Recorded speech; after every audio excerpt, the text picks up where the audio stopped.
നമസ്കാരം. വനമാലിയിലേക്ക് ഏവർക്കും സ്വാഗതം. ഭക്തകവി ശ്രീ പൂന്താനം തിരുമേനിയുടെ ശ്രീകൃഷ്ണ കർണാമൃതത്തിലെ 143 ശ്ലോകങ്ങൾ നമ്മൾ വായിച്ച് അർത്ഥം പറഞ്ഞു. ഇന്ന് 144 ശ്ലോകം മുതൽക്ക് നമുക്ക് വായിക്കാം. നിനക്കു 100,000 ആശയുണ്ടെന്നിരിക്കിലും കേൾക്കുമനക്കുരുന്നേ, തനിക്കു താൻ പോന്നവർ ചൊന്നതെല്ലാം നിനക്കു നന്നായതു നിത്യമായി.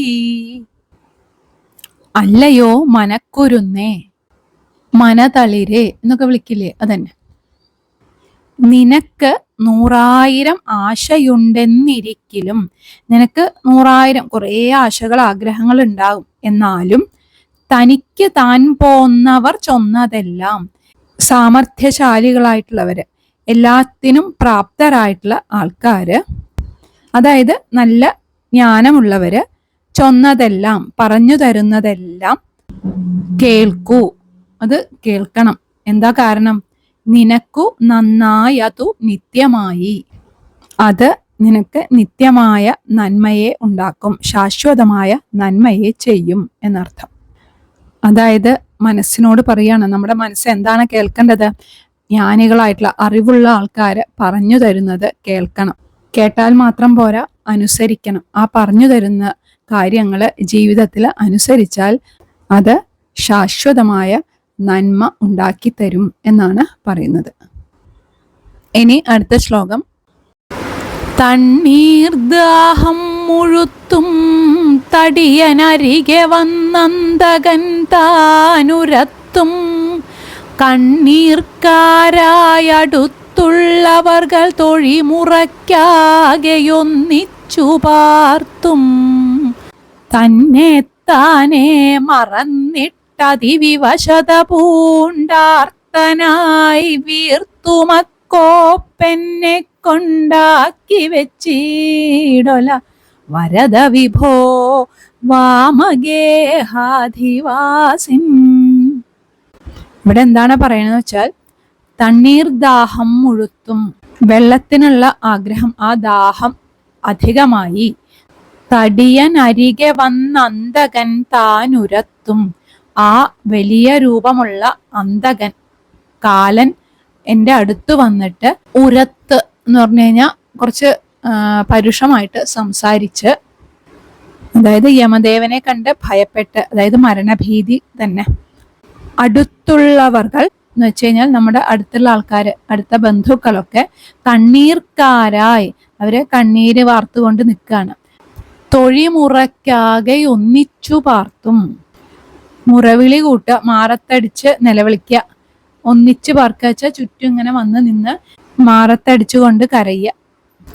തന്നെ താനേ മറന്നിട്ട്, അവനവനെ കുറിച്ച് തന്നെ ഓർമ്മയില്ല, നമ്മുടെ ബുദ്ധിയൊക്കെ നശിച്ചിട്ടുണ്ടാവും ആ സമയത്ത്. അതിവിവശത പൂണ്ട്, ആകെ വിവശനായി തീർന്ന്, ആർത്തനായി ദുഃഖിതനായിട്ട്, വീർത്തും എന്ന് വെച്ചാൽ നെടുവീർപ്പിട്ട്, അക്കോപ്പ് ആ ഒരു അവസ്ഥയില്, എന്നെ കൊണ്ടാക്കി വെച്ചിടൊല, എന്നെ ആക്കരുത്, ആ ഒരു അവസ്ഥയിൽ എന്നെ എത്തിക്കരുത്. വരദ വിഭോ വാമഗേഹാധിവാസിൻ, വരം നൽകുന്ന, അനുഗ്രഹം നൽകുന്ന ഇടത്തുപുറത്തപ്പ എന്നാണ് ഇതിൻ്റെ അർത്ഥം.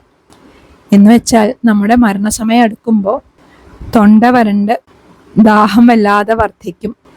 തടിയനായ ആ യമൻ എന്ന് പറഞ്ഞ ആ വല്ലാത്ത ഭയങ്കരമായ ഭയം തോന്നിക്കുന്ന രൂപത്തോടു കൂടിയുള്ള യമനോ യമഭടന്മാരോ നമ്മളോട് പരുഷമായിട്ടാണ് പെരുമാറുക. അതായത് നമ്മുടെ പേടി കൊണ്ടാണ് തോന്നുന്നത്. അപ്പൊ നമ്മുടെ ഉറ്റവരായിട്ടുള്ളവര്, ബന്ധുക്കള്, മരണാസന്നായിരിക്കുന്ന നമ്മളെ നോക്കിയിട്ട് കണ്ണീര് പൊഴിച്ചുകൊണ്ട് മാറത്തളിച്ച് കരയും. നമുക്കാണെങ്കിലോ ആ സമയത്ത് ഓർമ്മ ശക്തി ഉണ്ടാവില്ല, അതുകൊണ്ട് ഭഗവാനെ ഓർക്കാനും ചിലപ്പോൾ സാധിക്കില്ല. അങ്ങനെ ആകെ പരവശനായിട്ട് വല്ലാതെ ദുഃഖിച്ചിട്ട്, ആ സമയത്താവും നമുക്ക് കുറച്ചും കൂടി നന്നായി ജീവിക്കായിരുന്നു, നമ്മൾ ചെയ്ത് തെറ്റായി എന്നൊക്കെ തോന്നുന്നു. ആകെ ദുഃഖമായിട്ട് ശ്വാസം വലിച്ചുള്ള ആ ഒരു അവസ്ഥയിൽ എന്നെ കൊണ്ട് എത്തിക്കരുതേ ഭഗവാനെ എന്നാണ് ഇവിടെ പറയുന്നത്. മരണസമയത്ത് നാമം ജപിച്ചാൽ അല്ലെങ്കിൽ ഭഗവാന്റെ രൂപം ധ്യാനിച്ച് മരിക്കുകയാണെങ്കിൽ മോക്ഷം കിട്ടുന്ന പറയാം. ഏറ്റവും വലിയ ഉദാഹരണമാണല്ലോ അജാമിളിന്റെ കഥ. ആ മകന്റെ പേരായിട്ടുള്ള നാരായണ എന്ന് വിളിച്ചിട്ട് കൂടി അദ്ദേഹത്തിന് മോക്ഷം ലഭിച്ചു. ആ മരണസമയത്ത് ഭഗവാന്റെ രൂപം മനസ്സിൽ തോന്നുകയാണെങ്കിൽ പിന്നെ ആ മരണഭയോ ആ ദുഃഖമോ ഒന്നും ഉണ്ടാവില്ല. ആ ഒരു വലിയ അനുഗ്രഹത്തിനായിട്ടാണ് ഇവിടെ പ്രാർത്ഥിക്കുന്നത്. ഇനി അടുത്ത ശ്ലോകം. വേണുന്നീലൊന്നുമോരോന്നിവയനു ദിവസം തന്നെ താനേ നിനച്ചേൻ വേണുന്നോ മുറ്റുമൊന്നുണ്ടിതിനു ഗുരു കൃപാപൂരമേ ബന്ധുവുള്ളൂ പ്രാണൻ പോവാനടുത്തുള്ളൊരു സമയമതെന്നാകിലും മേ വരുന്നാൾ കാണേണം ഗോപനാരീ കരതളിരിൽ നടക്കുന്നൊരാനന്ദഭൃംഗം. അനുദിവസം ഇവയോരോന്ന് തന്നെ താനേ നിനച്ചേൻ. ഓരോ ദിവസവും ഇവയോരോന്നും, അതായത് സുഖവും ദുഃഖവും ഓരോന്നും തന്നെ താനേ നിനച്ചേൻ. അത് തന്നെ തന്നെ വന്നും പോയും ഇരിക്കുന്നു. ഒന്നും വേണ്ടുന്നീല, ഇതൊന്നും വേണ്ടുന്നതല്ല. മുറ്റും വേണുന്നു ഒന്നുണ്ട്, ഏറ്റവും വേണ്ടതായിട്ടുള്ള ഒന്നുണ്ട്. അതിന് ഗുരുകൃപാപൂരമേ ബന്ധുവുള്ളൂ. അത് വേണമെങ്കിൽ ആ ഗുരുവിൻ്റെ കൃപ ഉണ്ടെങ്കിൽ മാത്രമേ ഉണ്ടാവൂ. ഇവിടെ ഗുരു എന്നുള്ളതിന് ഏറ്റവും വലിയ എന്ന് കൊടുക്കാം.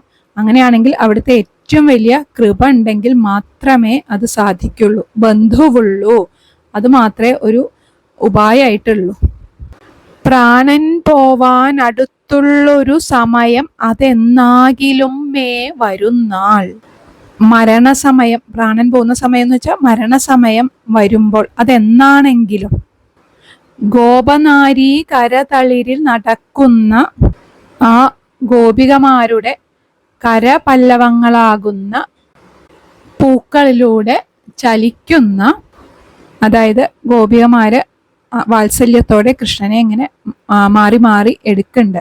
അങ്ങനെയുള്ള ഒരാനന്ദഭൃംഗം, ആനന്ദവണ്ട് എന്നൊക്കെ പറയാം. വണ്ടിന്റെ നിറവും കൃഷ്ണന്റെ നിറവും കറുപ്പാണല്ലോ. അപ്പോൾ ആനന്ദരൂപനായ ആ കണ്ണനെ മേ കാണണം, എനിക്ക് കാണാൻ കഴിയണം. വണ്ട് പൂക്കളിൽ ഇങ്ങനെ മാറി മാറി തേൻ നുകരാൻ വേണ്ടി ഇരിക്കുമല്ലോ, അതുപോലെ ഈ ഗോപാംഗനമാരുടെ ഹസ്തപത്മങ്ങളിലൂടെ പറന്നു നടക്കുന്ന വണ്ടായിട്ടാണ് കൃഷ്ണനെ ഇവിടെ പറയുന്നത്. ഇവിടെ എന്താണ് പറയണമെന്ന് വെച്ച് കഴിഞ്ഞാൽ, നമുക്ക് ദിവസവും ചിലപ്പോൾ സുഖമാവാം, ചിലപ്പോൾ ദുഃഖമാവാം. ഇതിങ്ങനെ വന്നും പോയും കൊണ്ടിരിക്കും. വിചാരിക്കാതിരിക്കുന്ന സമയത്താവും ഒരു സുഖം ഉണ്ടാവുക, അല്ലെങ്കിൽ വിചാരിക്കാതിരിക്കുമ്പോൾ പല ദുഃഖങ്ങളും വന്നു ചേരും. ഇതൊക്കെ താൽക്കാലികമാണ്. ഇതൊന്നും നമുക്ക് വേണ്ടുന്ന സാധനങ്ങളല്ല. നമുക്ക് വേണ്ട ഒരു സാധനമുണ്ട്. അതെന്താണ്? അതാണ് മോക്ഷം. അതെങ്ങനെയാ കിട്ടുക? ഗുരു കൃപ കൊണ്ടേ കിട്ടുള്ളൂ. ഗുരുവിൻ്റെ ആ അനുഗ്രഹം കൊണ്ട്, അല്ലെങ്കിൽ ആ ഗുരുവിൻ്റെ കൃപാകടാക്ഷം ഉണ്ടെങ്കിൽ മാത്രമേ എന്താണ് നമുക്ക് വേണ്ടത് വെച്ചാൽ അത് ലഭിക്കുള്ളൂ. അതല്ലെങ്കിൽ നമുക്ക് ഇങ്ങനെയും പറയാം, ഗുരുവായിട്ടുള്ള ആ ഏറ്റവും വലിയ ആ കൃപാകടാക്ഷം ഉണ്ടെങ്കിൽ മാത്രമേ നമുക്ക് മോക്ഷം ലഭിക്കുള്ളൂ എന്ന്. ആ മരണസമയം അതെപ്പോഴാണെങ്കിലും ആവട്ടെ, ആ സമയത്ത് ഗോപികമാരുടെ ഇടയിൽ കളിക്കുന്ന അങ്ങയുടെ ആ രൂപം അത് എൻ്റെ മനസ്സിൽ തോന്നിക്കണം എന്നാണ് ഇവിടെ പ്രാർത്ഥിക്കുന്നത്. ഇന്നത്തെ വായന നമുക്കിവിടെ നിർത്താം. അടുത്ത ശ്ലോകങ്ങൾ അടുത്ത ആഴ്ച നമുക്ക് വായിക്കാം. എല്ലാവർക്കും നല്ലത് മാത്രം വരട്ടെ എന്ന പ്രാർത്ഥനയോടെ